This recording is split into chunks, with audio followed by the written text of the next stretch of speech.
तहसीलदार office Ambernath या ठिकाणी बघा हे स्वच्छ भारत अभियान 2016 पासूनचं स्वच्छ भारत अभियान. तहसीलदार ऑफिसच्या बाहेरचा हा पोर्च आहे.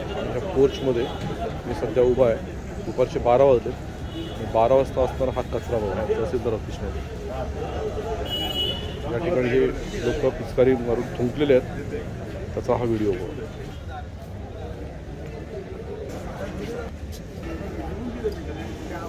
स्वच्छ भारत अभियान महाराष्ट्र राज्य अंबरनाथ तहसील ऑफिस अतिशय अग्रेसर स्वच्छ भारत अभियानामध्ये. ही गाडी गेल्या 5 महिन्यापासून तहसीलदार ऑफिसच्या पार्किंगमध्ये बंद अवस्थेत अशी पडलेली आहे. त्याच्यावर पेपरचे गट्टे आहेत ते पण तसेच आहेत. ही काय अवस्था आहे पहा इथे.